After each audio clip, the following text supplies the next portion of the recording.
Doctor नमस्कार, मी सावली मेहेंदळे, ह्या घरची मधली सून.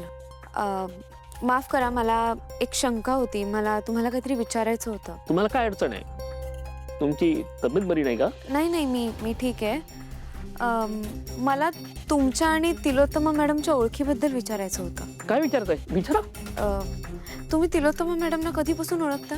नाही, मला तसं असं काही आता आठवत नाही, पण आमची ओळख जुनी आहे तशी.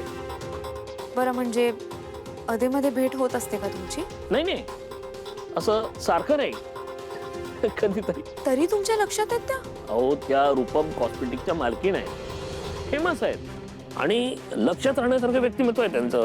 बरोबर आहे तुमचं, पण मी इतक्या वर्षात तिलोत्तमा मॅडमच्या तोंडून तुमच्या नावाचा उल्लेख नाही ऐकलाय कधीच. सावली, जुन्या ओळखीना अशाच असतात. काळ काम मध्ये मध्ये येत असतं. मी मध्ये प्रॅक्टिससाठी शहराबाहेर गेलो होतो ना, त्यामुळे संपर्क तुटला. शहराबाहेर म्हणजे नक्की कुठे? नाही म्हणजे तुमची पहिली भेट कुठे झाली होती?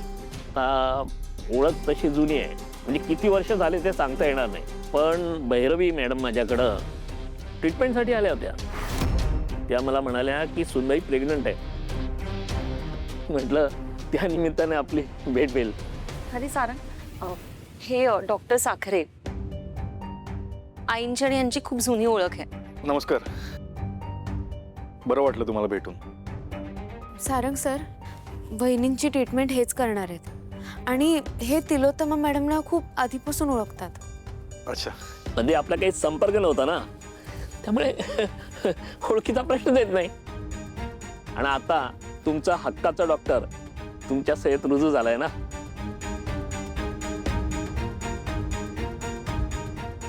डॉक्टर आलोच मी. आलीच होईल. भैरवी ऐक ना, मी काही करायला तयार आहे तुझ्यासाठी. हा, काय काय काय वाटेल ते करायला तयार आहे मी. हात सोडते प्लीज, हे असं करू नकोस ना प्लीज प्लीज. मी पाया पडते, हवं तर असं नको करूस. अरे रे,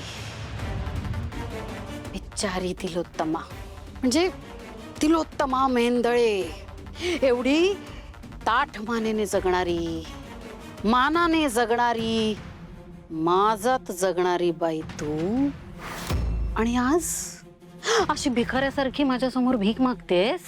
तुला काय वाटलं मला तुला हे असं बघायला आवडतंय? नाही आवडत आहे ग. म्हणजे मला पण अशी थोडी थोडी दया येते तुझी, पण मी काय करू तिलोत्तमा? तू आणि तुझ्या कुटुंबाने माझं आयुष्य उद्ध्वस्त केलंय आणि माझं केलं ते केलं. माझ्या लेकीलाही घराबाहेर काढलंस तू. मग तूच सांग ना, एक बिचारी आई काय करू शकते?